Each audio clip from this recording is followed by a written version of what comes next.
Welcome to Your Business, Your Life with Matt DiFranceso, your personal financial quarterback.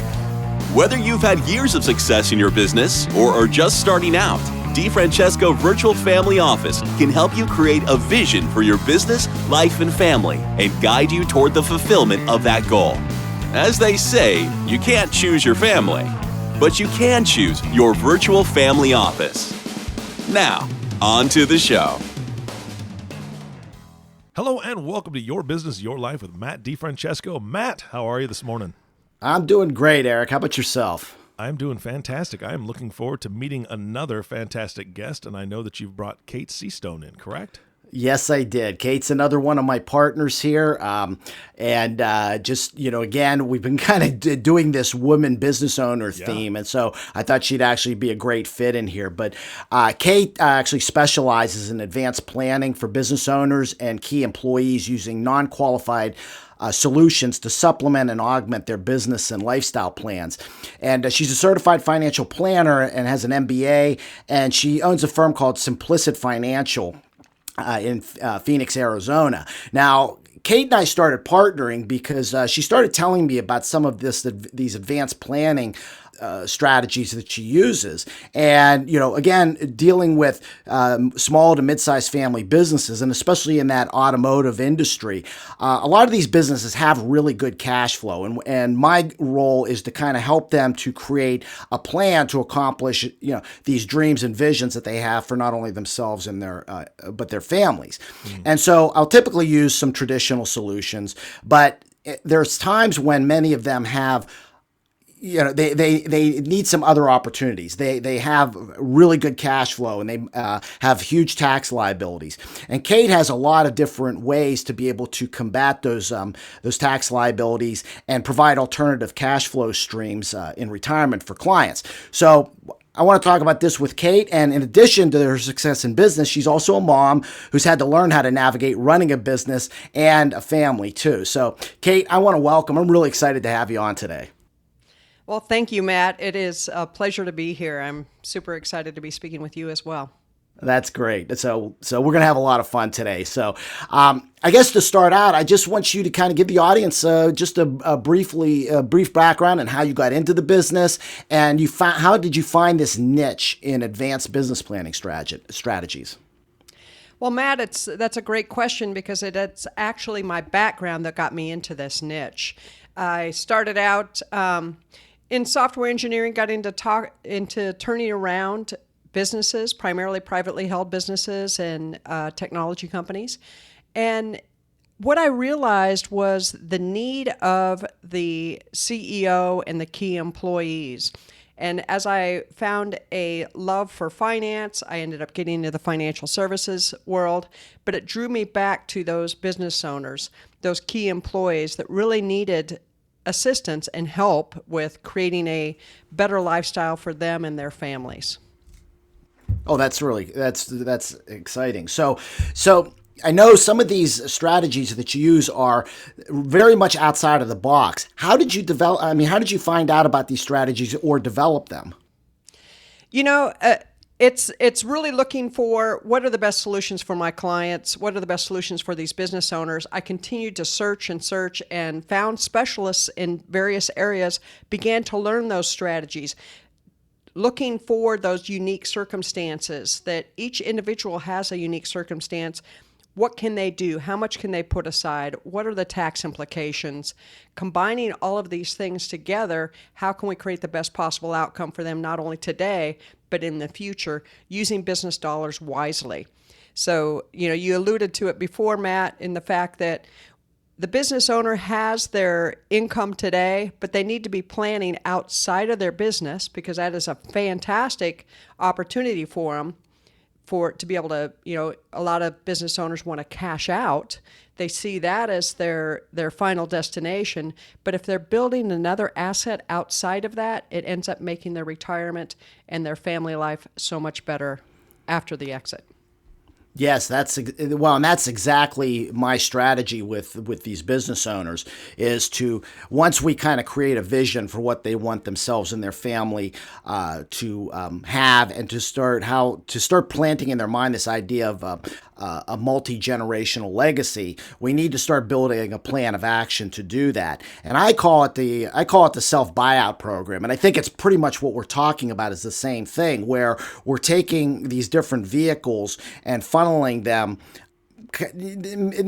outside of the business, more on a personal level, so that if they've accumulated a couple $1,000,000 here on the side, they're not at the mercy of having either the kids run the business into the ground or to have to sell the business at a valuation that they don't think is fair. They've got some leverage with that. I mean, would you agree with we're kind of on the same page with this?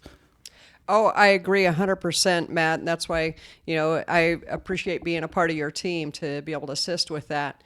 And I'll give an example of where that didn't work, where he was actually, the gentleman was an airplane parts distributor. And he happened to pass in the first part of September. So you may remember something about 9/11. Right. He passed right before 9/11, and what did we realize after that? Our skies were rather empty, and his family was trying to sell his business and ended up getting, I think it was 20% of what the actual value was, because they didn't know when they were going to start flying again.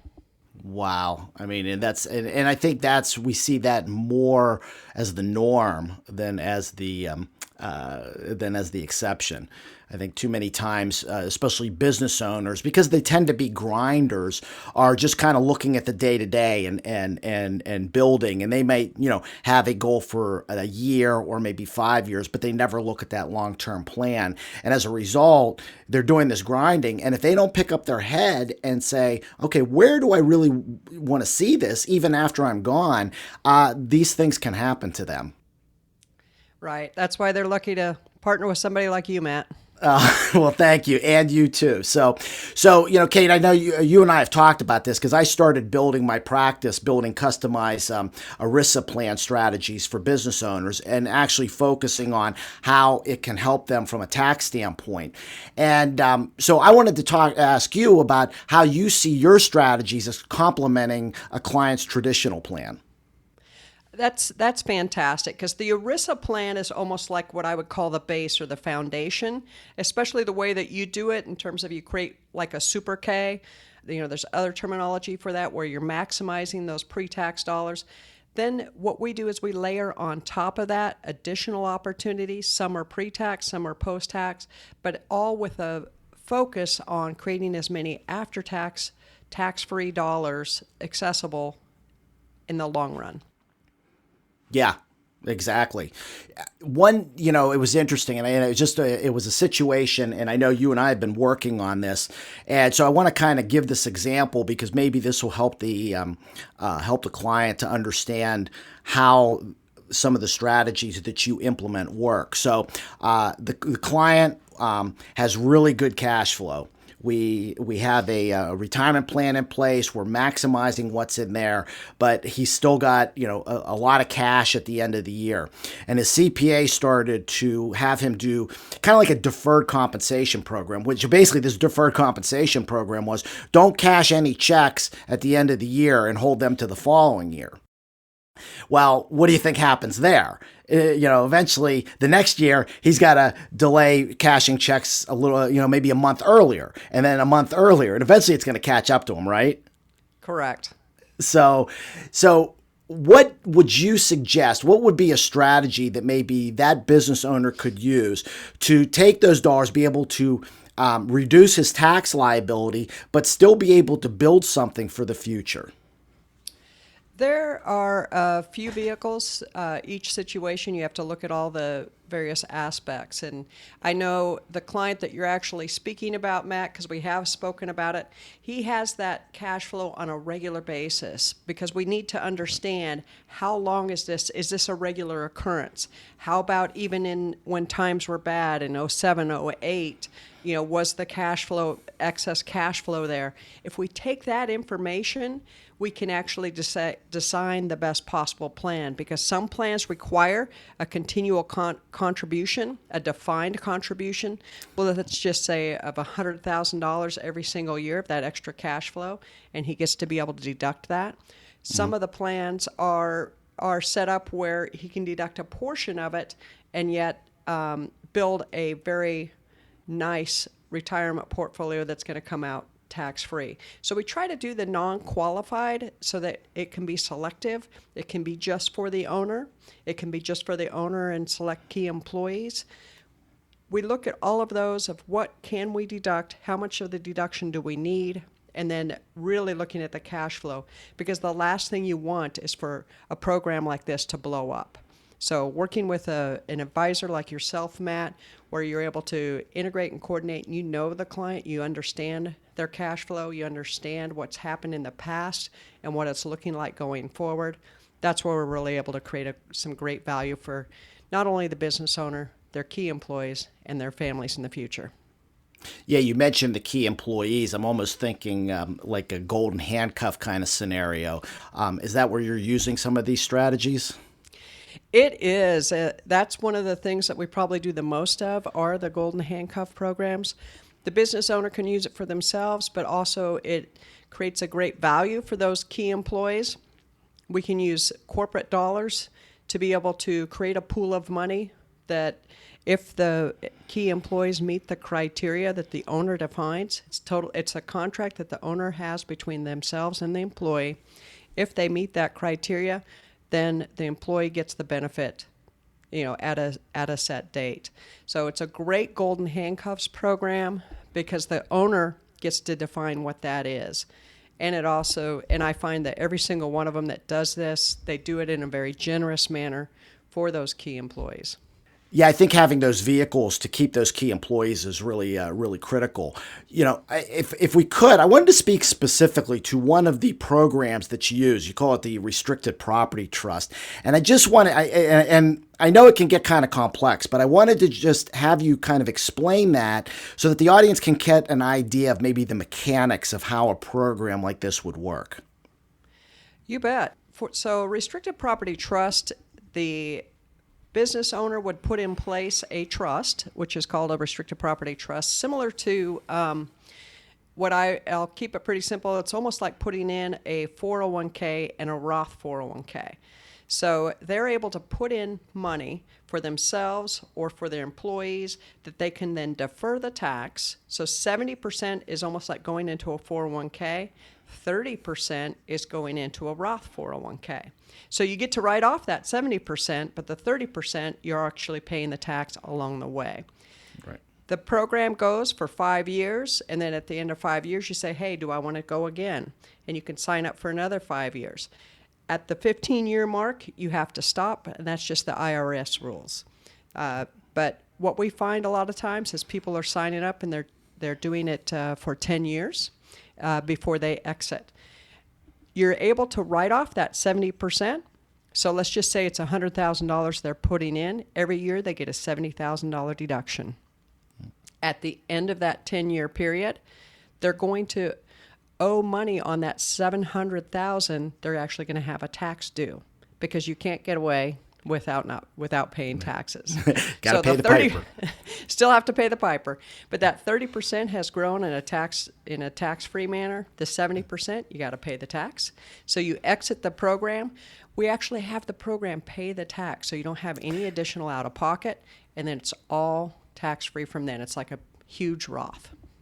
And that's amazing. And and I think the idea that you're actually taking money that's already grown within the plan to pay the tax, it's not like you're paying it out of pocket. So that's where I see the real benefit to the business owner is that you're actually using money you're going to pay tax on, take a deduction, allow that to grow for you, and then pay tax through the growth of the money that was in the program.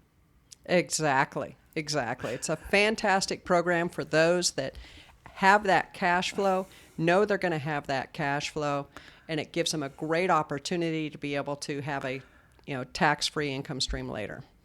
Yes, exactly. So, and I know you and we've worked with a couple people on some of these different plans, but I wanted you to explain what are some of the challenges that you have in convincing business owners to implement a plan like this. One of the things I always do, Matt, is I want to make sure that they understand that they're making a commitment. And sometimes business owners get a little bit nervous about the commitment aspect of the fact that, hey, this is a 5-year sign up. You're signing up for 5 years for that 70% that you're going to pay that amount every single year. So that's one of the pieces. The other piece is the fact that they don't hear about these all the time. That's probably the number one thing that I run up against is the fact that, you aren't going to hear this on Dave Ramsey or Susie Orman, these types of strategies. And so they're like, how come I haven't heard about this before? It's like, because you haven't met Matt, you haven't met me. I don't know. You don't have every, they're complex. There's a lot to putting them in place. And most advisors don't want to learn all the intricacies in order to create that value for the client. That's exactly right. I think one of the struggles I think many business owners have is they can't find advisors, like you that will take the extra step, put in the extra work for them. I think too many times in this industry, at least what I found, is people want to take the easy road. I mean, even with the 401k plan, I'm amazed how few advisors don't implement that, or when they do, it's a prepackaged product that they just kind of shove off, and it's never been truly customized to fit the client's needs. And right. And that's what I appreciate about working with you is that you have that client's best interest in mind and want to do the extra work to make sure that they're getting what they actually need to create the future and the lifestyle that they want in that future. It's exciting, Matt. Yeah, it is pretty exciting. And I think and I know you feel the same way because we've talked about this, but I think that's where we really find the joy in the business is that, we're willing to do the difficult things that are really in that client's best interest. And I think once they see it and once we convince them and start implementing the plans, all of a sudden it's like, oh yeah, I'm glad I listened to you. That's why we grow so much by referral. Yeah, exactly. So, well, Kate, I'm going to just shift gears a little bit on you because, one of the things that we were talking about, and I mentioned to you earlier, we did a women's panel, and one of the things that came up about some of the challenges that women have to juggle, especially personal lives with their families, things like that. And I know you've built a successful business, and it's actually in this male-dominated world of financial services, and you're a mom. Could you talk a little bit about some of the challenges that you faced with that and how you've been able to overcome a lot of those? Because you have built a successful business and have a very successful family too. Thank you. Yeah, I feel very blessed. Being a mom and being a business owner means that you have to be very focused with your time. So, and in fact, my typical day will start early. I'll be up before 5 o'clock. I have to get everything completed before before the family wakes up. You get them going. We actually have school in our household right now. So that's always fun. So you have to, as I pull out, I'm opening up the garage door for the teacher to come in and park.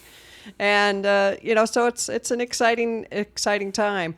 I will take off in the afternoon. I'll pick up my daughter, take her to Mathnasium where she gets some additional tutoring and assistance with math because even though I was a math major, it's a good idea to have a third party educate your child instead of you.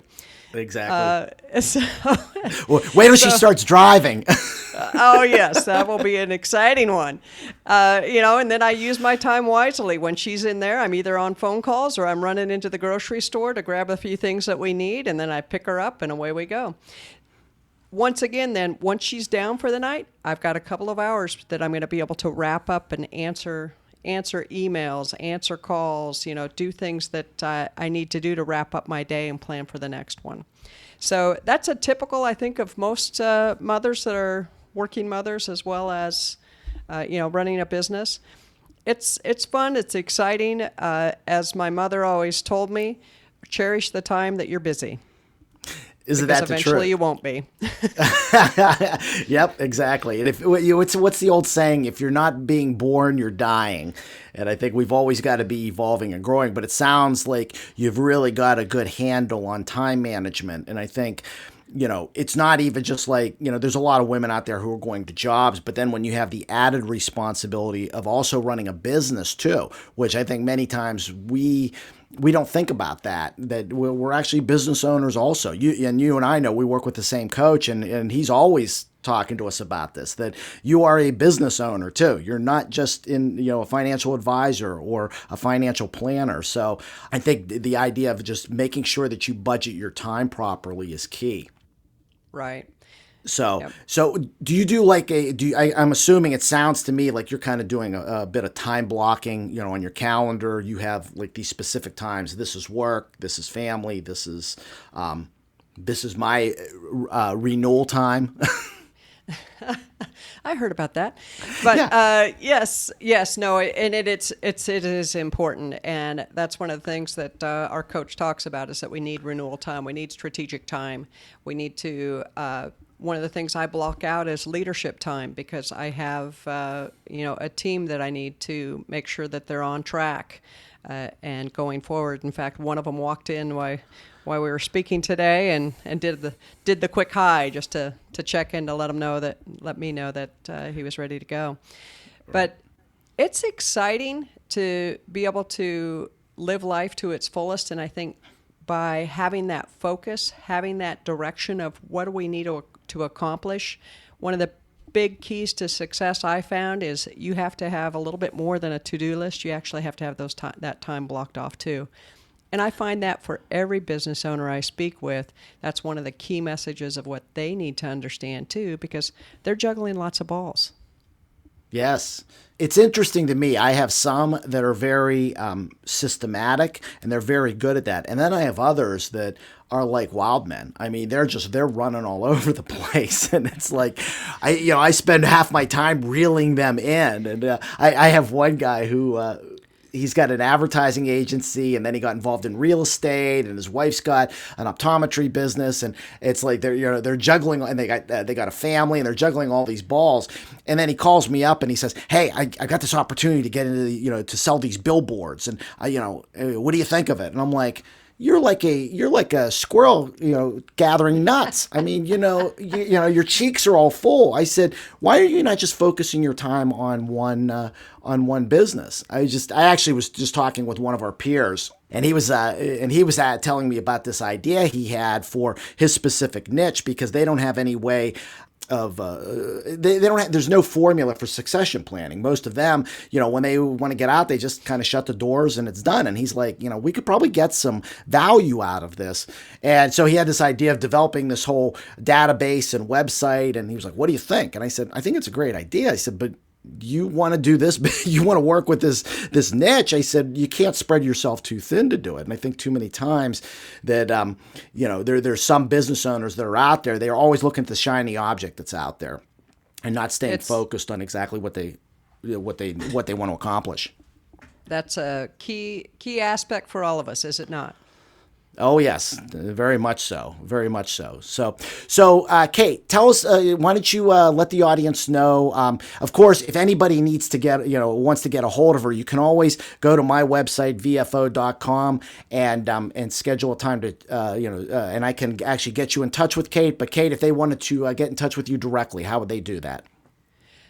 They can give us a call in our office at 602-717-2011, or I'm always available via email at Kate, Kate, at simplicitfinancial.com. Great. And we'll also have that in the show notes. So, Eric, anything you wanted to ask Kate before we leave today? Kate, I appreciate you coming on the show. Matt has spoken numerous times that he works with a coach, and I know that you work with a coach. What is one of the things that your coach has helped you with when it comes to balancing your lifestyle and work and everything? I mean, I just can't imagine, especially my kids are older now, Kate, so I don't have to deal with the school thing and COVID and all that. So God bless you, because that's a lot. But what is one thing that your coach has passed on to you that's really helped? Probably what Matt alluded to earlier in terms of time blocking, making sure that you have not only strategic time where I'm working on the business, but renewal time and then working in the business. Really having those distinguished times set aside and making it a goal and making it a priority. When I'm on renewal, I'm on renewal. I'm not checking messages and checking in. I will cheat a little bit. Hopefully he's not going to listen to this. I'll do a quick look once a day and fire off emails to my team to see whether or not they can handle things. But in general, making sure that you have that time, because what we're bringing to the table is ourselves, our energy, and the value and knowledge that we can bring to our clients. So we need to bring the best possible person that we can be. Yeah. So that's one of the biggest things that I think I've learned from our coach, Coach Joe. Absolutely. Yep. And Matt has actually spoken about that before, and the fact that he brings that to his clients as well, I think is fantastic. So I think this is a great conversation today, you guys. Oh, well, I appreciate having Kate on. Kate, I am so happy you were able to join us today. And I hope we can keep getting the message that there's other avenues for business owners to be able to achieve the lifestyles that they want in the future and actually to create legacies for their families. And I know a lot of times, even when we've worked together, I've kind of struggled with some of these clients to get them to understand this. But I know I'm hoping that more as people listen to this, they'll know that there's other options that are out there that can help them ensure that they have the life and lifestyle that they want, not only for themselves, but for their family. It was a pleasure, Matt. Thank you so much for having me on today. No problem. No problem. And thank you both so much for your time. And of course, the last thank you goes to you, the listening audience. Thank you for tuning in and listening to Your Business, Your Life with Matt DiFranceso. If you have not subscribed to the podcast yet, please click the subscribe now button below. This way, when Matt comes out with a new podcast, it'll show up directly on your listening device. This makes it much easier to share these podcasts with your friends and family. Again, thank you so much for listening today. For everyone at DiFranceso Virtual Family Office, this is Eric Johnson reminding you to live your best day every day. And we'll see you next time. Thank you for listening to the Your Business, Your Life podcast. Click the subscribe button below to be notified when new episodes become available. The information covered and posted represents the views and opinions of the guest and does not necessarily represent the views or opinions of DiFranceso Virtual Family Office. The content has been made available for informational and educational purposes only. The content is not intended to be a substitute for professional investment, legal, or tax advice. Always seek the advice of your financial advisor or another qualified professional with any questions you may have regarding your business or personal planning. DiFranceso Financial Concierge, LLC, doing business as DiFranceso Virtual Family Office, is a registered investment advisor. Registration with the United States Securities and Exchange Commission or any state securities authority does not imply a certain level of skill or training.